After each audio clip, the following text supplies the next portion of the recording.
ನೌಕರರ ಅವಧಿಯಲ್ಲಿ ಸೇವಾ ನಿವೃತ್ತರಾದವರ ವೇತನ ನಿಗದಿಗೊಳಿಸಿ ಸರ್ಕಾರಕ್ಕೆ ಕಳುಹಿಸಿಕೊಡಬೇಕು ಎಂದು ಒತ್ತಾಯಿಸಿ ಕರ್ನಾಟಕ ನಿವೃತ್ತ ನೌಕರರ ವೇದಿಕೆ ವತಿಯಿಂದ ನಗರದ ಟಿಪ್ಪು ಸುಲ್ತಾನ್ ಉದ್ಯಾನವನದಲ್ಲಿ ಪ್ರತಿಭಟನೆ ನಡೆಸಿದರು.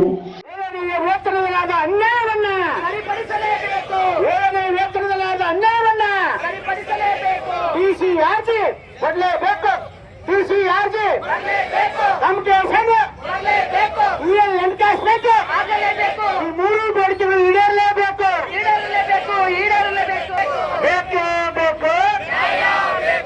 ಏತಕ್ಕಾಗಿ ಹೋರಾಟ, ಏತಕ್ಕಾಗಿ ಹೋರಾಟ, ಏನೇ ಬರಲಿ, ಏನೇ ಬರಲಿ. ರಾಜ್ಯ ಸರ್ಕಾರ ಜಾರಿಗೊಳಿಸಿರುವ 7ನೇ ವೇತನ ಆಯೋಗದ ಆದೇಶದ ಅನುಸಾರವಾಗಿ 1/7/2022 ರಿಂದ 31/7/2024 ಸೇವಾ ವಯೋನಿವೃತ್ತಿ ಹೊಂದಿದ ನೌಕರರ ಹಾಗೂ ಈ ಅವಧಿಯಲ್ಲಿ ಮೃತಪಟ್ಟ ನೌಕರರ ಕುಟುಂಬದವರಿಗೆ ಸರ್ಕಾರವು 7ನೇ ವೇತನ ಆಯೋಗ ಜಾರಿಗೊಳಿಸುವಂತೆ ಆದೇಶಿಸಿದ ಅನುಸಾರ ವೇತನ ಅಧಿಕಾರಿಗಳಾಗಿದ್ದು ಪರಿಷ್ಕೃತ ಹೊಸ ಪಿಂಚಣಿ ನಿಗದಿಗೊಳಿಸಿದ ವಿವರವನ್ನು ಮಹಾಲೇಖಪಾಲರು ಬೆಂಗಳೂರು ಇವರಿಗೆ ಆದಷ್ಟು ಬೇಗ ಕಳುಹಿಸಿಕೊಡಲು ಮನವಿ ಮಾಡಿದರು. ಹೊಸದಾಗಿ ಪರಿಷ್ಕೃತ ಆರ್ಥಿಕ ಸೌಲಭ್ಯದ ಮಾಸಿಕ ಪಿಂಚಣಿ ದೊರೆಯುವಲ್ಲಿ ಅನುಕೂಲ ಮಾಡಿಕೊಡಬೇಕು ಎಂದು ಒತ್ತಾಯಿಸಿದರು.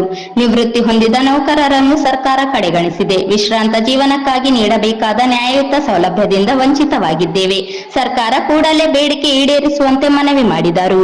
ದಂಡಾಧಿಕಾರಿಗಳು ರೈತರು 22 ರಿಂದ 31/7/2024 ಅವಧಿಯಲ್ಲಿ ನಿವೃತ್ತಿಯಾದ ನೌಕರರಿಗೆ ಡಿಸಿಆರ್ಜಿ ಕಾಂಪಿಟೇಷನ್ ಗಳಿಕೆ ರಜೆ ನಿಗದೀಕರಣ ಮೊತ್ತವನ್ನು 7ನೇ ವೇತನ ಆಯೋಗದ ಲೆಕ್ಕಾಚಾರದಲ್ಲಿ ನೀಡಬೇಕೆಂದು ಹಾಗೂ ಪರಿಷ್ಕೃತ ಆದೇಶ ಹೊರಡಿಸಬೇಕೆಂದು ದಿನಾಂಕ 1/10/2024 ವಿಶ್ವ ಹಿರಿಯ ನಾಗರಿಕ ದಿನಾಚರಣೆ ಸಂದರ್ಭದಲ್ಲಿ ರಾಜ್ಯದ ಎಲ್ಲ ಜಿಲ್ಲಾಧಿಕಾರಿಗಳ ಕಚೇರಿ ಎದುರುಗಡೆ ಕಪ್ಪು ದಟ್ಟಿ ಧರಿಸಿ ಒಂದು ದಿನದ ಧರಣಿ ಸತ್ಯಾಗ್ರಹ ಮೂಲಕ ಮನವಿಯನ್ನು ಅರ್ಪಿಸುತ್ತಿದ್ದೇವೆ.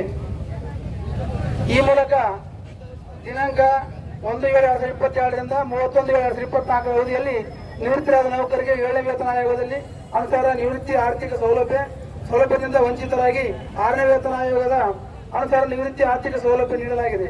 ನಮಗೆ ನಷ್ಟವಾದ ನಿವೃತ್ತಿ ಆರ್ಥಿಕ ಸೌಲಭ್ಯವನ್ನು ಡಿಸಿಆರ್ಜಿ ಕಾಂಪಿಟೇಷನ್ ಗಳಿಕೆ ರಜೆ ನಿಗದೀಕರಣ ಮೊತ್ತವನ್ನು 7ನೇ ವೇತನ ಆಯೋಗದ ಲೆಕ್ಕಾಚಾರದಲ್ಲಿ ನೀಡಬೇಕೆಂದು ತಮ್ಮ ಜಿಲ್ಲಾ ಉಸ್ತುವಾರಿ ಸಚಿವರುಗಳು, ಶಾಸಕರು, ಜಿಲ್ಲಾಧಿಕಾರಿಗಳ ಹಾಗೂ ತಹಸೀಲ್ದಾರ್ಗಳ ಮೂಲಕ ಮನವಿ ಪತ್ರಗಳನ್ನು ಸಲ್ಲಿಸುತ್ತಿರುತ್ತೇವೆ. ಈ ತಾಲೂಕಾ ಜಿಲ್ಲಾ ವಿಭಾಗ ಮಟ್ಟದಲ್ಲಿ ಬೃಹತ್ ಸಭೆಗಳನ್ನು ಜರುಗಿಸಿದ್ದೇವೆ. ವಿಶೇಷವಾಗಿ ಬೆಂಗಳೂರಿನ ಫ್ರೀಡಂ ಪಾರ್ಕ್ನಲ್ಲಿ ದಿನಾಂಕ 18/9/2024 ನಮ್ಮ ಕರ್ನಾಟಕ ನಿವೃತ್ತ ನೌಕರರ ವೇದಿಕೆಯ ಅಡಿಯಲ್ಲಿ ವಿಶ್ರಾಂತ ನ್ಯಾಯಮೂರ್ತಿಗಳಾದ ಶ್ರೀ ಸಂತೋಷ್ ಹೆಗಡೆಯವರು, ಕರ್ನಾಟಕ ರಾಜ್ಯ ಸರ್ಕಾರಿ ನೌಕರರ ಸಂಘದ ಹಾಗೂ ನಿವೃತ್ತ ನೌಕರ ಸಂಘಗಳ ರಾಜ್ಯ ಅಧ್ಯಕ್ಷರುಗಳಾದ ಶ್ರೀ CS ಷಡಕ್ಷರಿಯವರು ಮತ್ತು ಡಾಕ್ಟರ್ L ಭೈರಪ್ಪನವರ ಸಮ್ಮುಖದಲ್ಲಿ ಈ ಸಂದರ್ಭದಲ್ಲಿ ಹನುಮಂತಪ್ಪ, ವಿಶ್ವನಾಥ ರೆಡ್ಡಿ, ಚಂದ್ರಶೇಖರ್, ಮೂಕಪ್ಪ ಕಟ್ಟಿಮನಿ, ರಂಗಯ್ಯ ನಾಯಕ, ಭೀಮಣ್ಣ ನಾಯಕ, ಸಿದ್ದೇಶ್ವರಿ, ಬಾಲಸ್ವಾಮಿ, ಸದಾಶಿವಪ್ಪ, ಭೀಮಣ್ಣ ಉದ್ಬಾಳ, ಪ್ರಭು, ಶಿವಪ್ಪ, ಬೂದೆಪ್ಪ, ಅಯ್ಯನಗೌಡ ಸೇರಿದಂತೆ ಅನೇಕರಿದ್ದರು.